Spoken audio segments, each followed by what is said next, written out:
बिस्मिल्लाहिर्रहमानिर्रहीम। अस्सलाम वालेकुम। और डीई में हम सॉल्व कर रहे थे higher order non homogeneous differential equation. आज हमारे पास टाइप है टाइप 5 कि अगर हमारे पास एफ ऑफ एक्स इस फॉर्म में हो ई की power A x P of x exponential के साथ अगर हमारे पास क्या आ जाए, पोलिनोमियल आ जाए, तो फिर हम वाई पी पर्टिकुलर इंटेग्रल कैसे फाइंड करेंगे।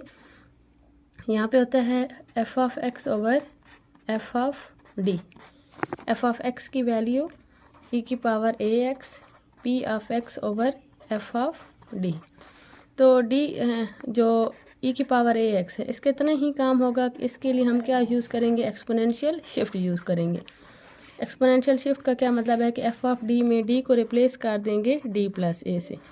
इसको सॉल्व करने के बाद फिर इस पूरी टर्म को उसी तरह सॉल्व करेंगे जैसे पी ऑफ एक्स पोलिनोमियल के लिए करते हैं कि जो एफ डिनोमिनेटर वाली टर्म है उस पर बाइनोमियल सीरीज़ लगा दें। हम इससे रिलेटेड एग्जांपल देखते हैं। Solve d cube minus 7d minus 6 y is equal to e की पावर 2x 1 प्लस x। ये एक्सरसाइज का क्वेश्चन नंबर 12 है। हम इसको इस मेथड से सॉल्व करते हैं। इसमें एक्सपोनेंशियल के साथ क्या आ चुका है, पोलिनोमियल ऑफ डिग्री 1। सबसे पहले हम वाई सी निकालेंगे। वाई सी निकालने के लिए इसको होमोजीनियस फॉर्म में कन्वर्ट कर लें। D cube minus 7d minus 6 into y is equal to 0। यहाँ से करेक्टरिस्टिक इक्वेशन बनाएं, क्या बन जाएगी, d cube minus 7d minus 6 is equal to 0। Synthetic division से सॉल्व करें। D cube 1 0 minus 7 minus 6 minus 1 इसका फैक्टर बनेगा 1 माइनस 1 1 माइनस 6 प्लस 6 0। तो 8d की वैल्यू क्या आ जाएगी, -1। यहाँ से क्वाड्रेटिक इक्वेशन बनाएं तो क्या फॉर्म बन जाएगी, d square minus d minus 6 is equal to 0।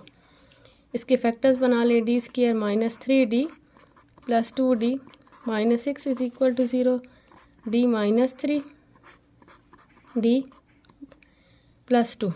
यहाँ से इसके ये फैक्टर्स आ जाएंगे तो डी की हमारे पास वैल्यूज़ आ जाएंगी -1 3 minus 2।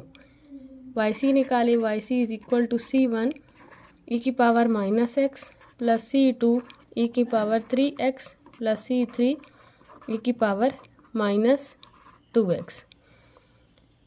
Particular integral y p निकालते हैं। वाई पी के लिए हमारे पास फॉर्म क्या बनेगी, एफ ऑफ एक्स क्या है, 2 की power x 1 plus x divided by F of D. F of D हमारे पास क्या चल रहा है, D cube minus 7d minus 6। ई की पावर x को अंदर मल्टीप्लाई करवा के 1 ये फॉर्म बना लें, ई की power 2x divided by D cube minus 7d minus 6 plus x ई की power 2x divided by D cube minus 7d minus 6।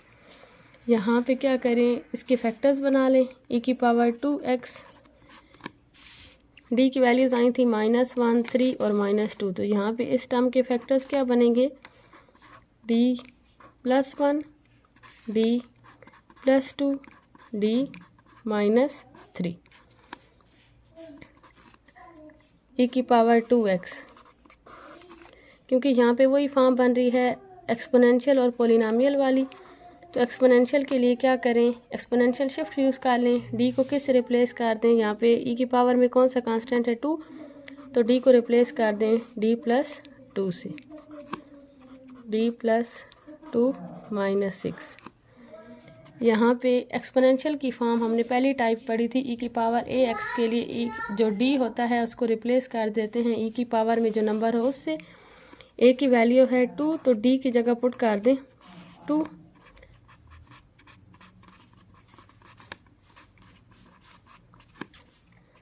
ई की पावर 2x x। इस पे फार्मूला लगा के इसको सिंप्लीफाई करके ओपन करें तो यहाँ पे इस टर्म का आंसर बन जाएगा D cube plus 6 D square plus 5d minus 12 ई की पावर 2x डिवाइडेड बाई -12। ई की पावर 2x का इतना ही काम था, एक्सपोनेंशियल शिफ्ट यूज़ करना। अब आगे इस पूरी टर्म को पोलिनोमियल वाली टर्म से सॉल्व करेंगे क्योंकि x क्या है, पोलिनोमियल ऑफ डिग्री 1 है।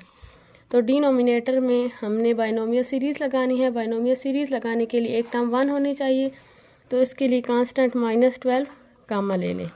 -12 कामा लेंगे तो क्या फॉर्म बन जाएगी, 1 माइनस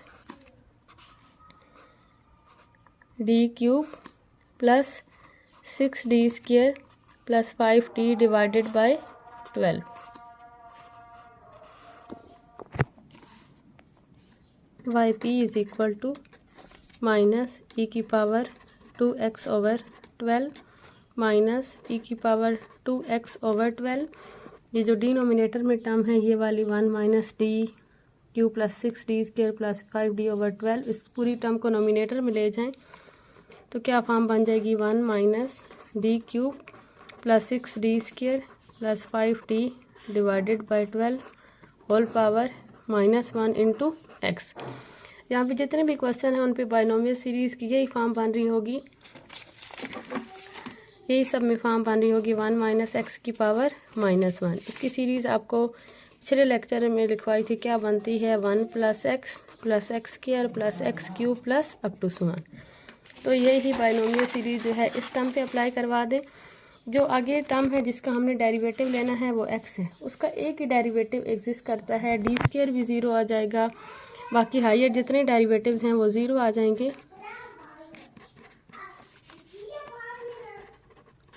1 प्लस एक्स की जगह ये पूरी टर्म है, D cube plus 6d² plus 5d over 12। आगे x² आएगा इस टर्म का, जब स्क्वायर लेंगे तो मिनिमम पावर भी 2 आएगी, और d² x का जब डेरिवेटिव लेंगे तो वो 0। तो हायर जितनी टर्म्स हैं उन सबको नेग्लेक्ट कर दें। e की power 2x divided by 12 minus e की पावर 2x ओवर 12। 1 इस x को अंदर मल्टीप्लाई करवा दें, x plus 1 by 12 D cube x का थर्ड डेरिवेटिव 0, सेकंड डेरिवेटिव भी 0, तो जब फर्स्ट डेरिवेटिव लेंगे तो 1, बाकी सारे जितने डेरिवेटिव्स आएंगे वो 0 आ जाएंगे।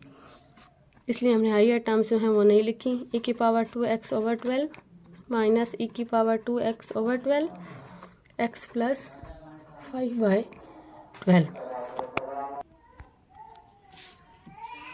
e की power minus 2x over 12 minus e की power 2x over 12x plus 5 over 12।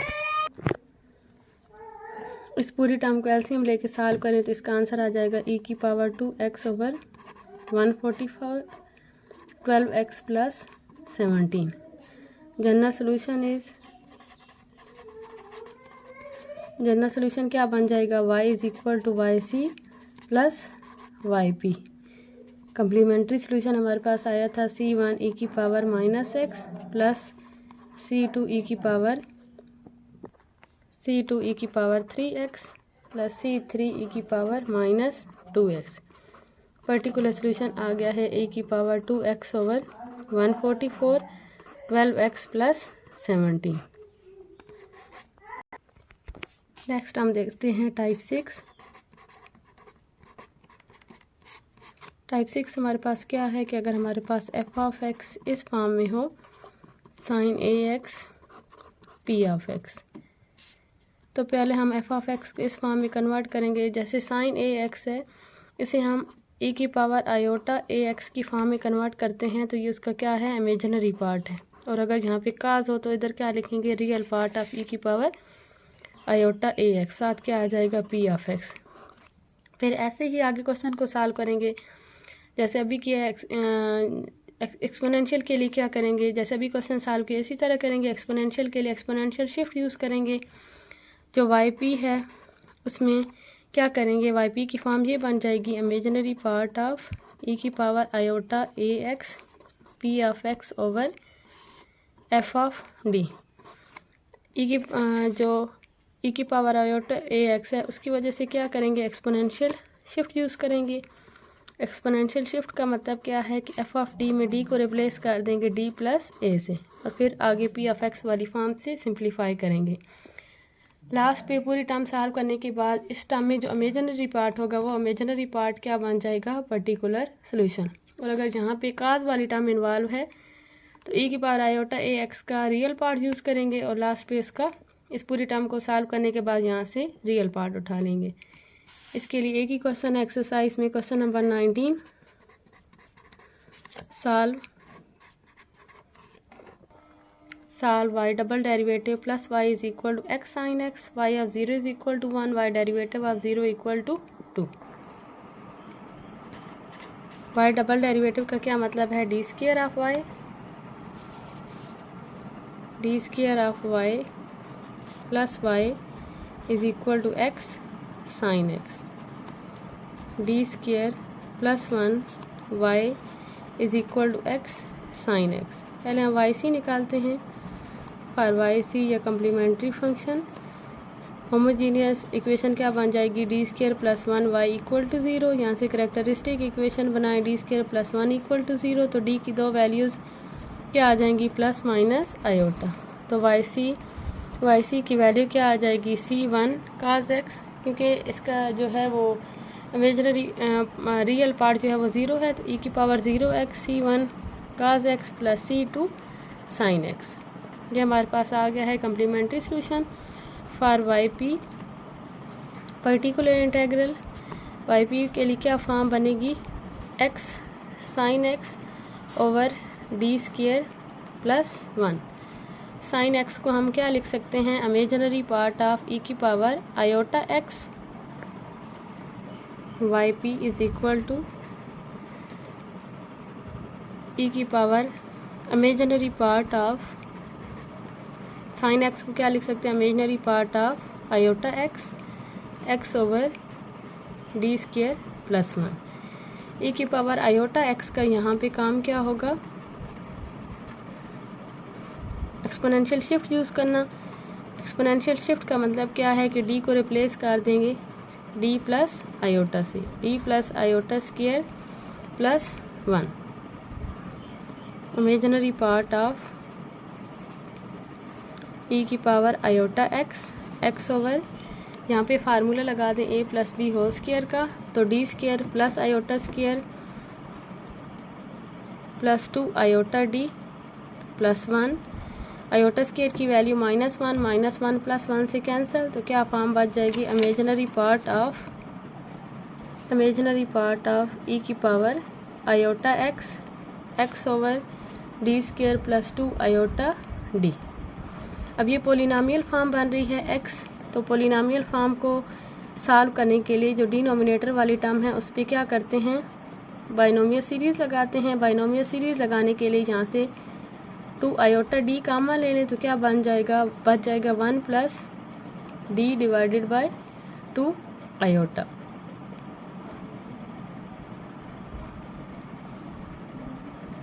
e की power imaginary part of e की power iota x divided by 2 iota d, इसको नोमिनेटर में ले जाएं। 1 ये जो है यहाँ पे 1 ओवर आयोटा है, इस यहाँ से आयोटा को ख़त्म करने के लिए इधर आयोटा से मल्टीप्लाई और डिवाइड कर दें, तो ये फॉर्म आपके पास बन जाएगी 1 minus D divided by 1 minus D iota divided by 2, और इसको नोमिनेटर में लेके जाएंगे तो इसकी पावर -1 इंटू एक्स। यहाँ से डिनोमिनेटर में आयोटा है, जब डिनोमिनेटर में आयोटा हो तो ख़त्म करने के लिए कॉन्जुगेट से मल्टीप्लाई करते हैं, तो चाहे आप आयोटा से मल्टीप्लाई करें या माइनस आयोटा से मल्टीप्लाई करें, 1 ओवर आयोटा किसकी इक्वल आ जाएगा, माइनस आयोटा की इक्वल। अब इस पे जो है वो बाइनोमियल सीरीज़ लगा दें, इमेजिनरी पार्ट ऑफ e की power iota x over 2 iota d 1 plus x, और अब आगे x स्क्वायर करेंगे तो d स्क्वायर आ जाएगा, और x का सेकंड डेरिवेटिव 0। तो हायर जितनी टर्म्स हैं उनको नेगलेक्ट कर दें, क्योंकि उन टर्म्स पे x का डेरिवेटिव 0 बन रहा है। जहाँ तक डेरिवेटिव एग्जिस्ट कर रहे हों वहाँ तक इस टर्म को ओपन करते हैं। x d का मतलब क्या है, डेरिवेटिव, फर्स्ट डेरिवेटिव लेंगे x का तो 1, तो क्या फॉर्म बन जाएगी x प्लस आयोटा ओवर 2। यहाँ पे जो 1 ओवर d है, 1 ओवर डी का क्या मतलब है, d का मतलब है डेरिवेटिव, और 1 ओवर डी का मतलब क्या होता है, इंटीग्रेशन। तो ये जो नेक्स्ट टर्म है इसका 1/d का क्या मतलब है, इसकी इंटीग्रेशन ले लें। इसकी integration with respect to x लेंगे तो क्या फॉर्म बन जाएगी, x²/2 plus iota x/2। Imaginary part of e की पावर आयोटा x, और ये 1/आयोटा नोमिनेटर में जाएगा तो माइनस आयोटा बन जाएगा 2, और ये एलसीएम ले लें 2 4 x² plus iota x। Imaginary part of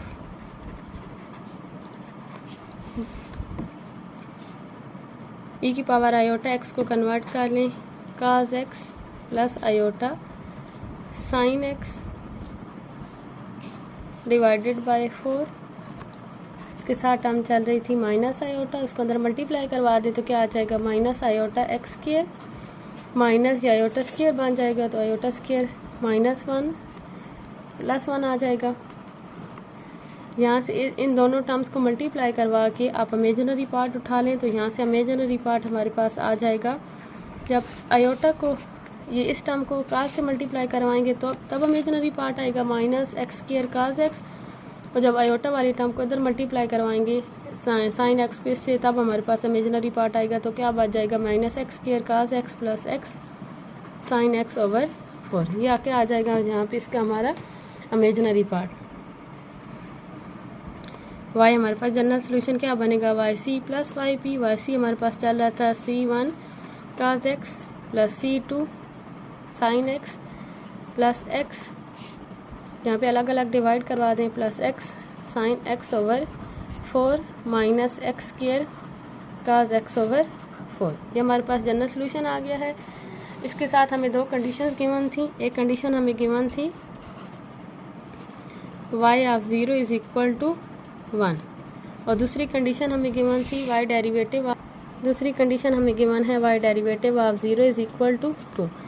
y of 0 equal to 1 का मतलब क्या है कि जब x की वैल्यू 0 होगी तो y की वैल्यू 1 होगी। तो वो यहाँ पे इस इक्वेशन में x की जगह 0 पुट करके y की जगह 1 पुट करके इक्वेशन बना लें। जब x की जगह 0 और y की जगह 1 पुट करेंगे तो cos 0 पे 1, ये sin 0 पे 0, ये बाकी सारी टर्म 0, तो c1 की वैल्यू हमारे पास 1 आ जाएगी। फिर इसी टर्म का डेरिवेटिव लें। डेरिवेटिव लेने के बाद जो डेरिवेटिव लेंगे उसमें x की जगह 0 और y की जगह 2 पुट करें। पहले c1 की वैल्यू आएगी, फिर सेकंड जब कंडीशन यूज़ करेंगे c2 की वैल्यू निकालें। c1 और c2 दोनों वैल्यूज़ निकाल के इस इक्वेशन में पुट कर दें तो जो आपके पास जो है वो जनरल सोल्यूशन आ जाएगा। जब भी साथ कंडीशंस गिवन हो तो उन कंडीशंस का मतलब क्या होता है कि जो जनरल सोल्यूशन में आने कांस्टेंट यूज़ हो रहे हैं उन कांस्टेंट्स की वैल्यूज़ फाइंड करना। तो यहाँ से आगे कांस्टेंट की वैल्यूज़ आप खुद फाइंड कर लें।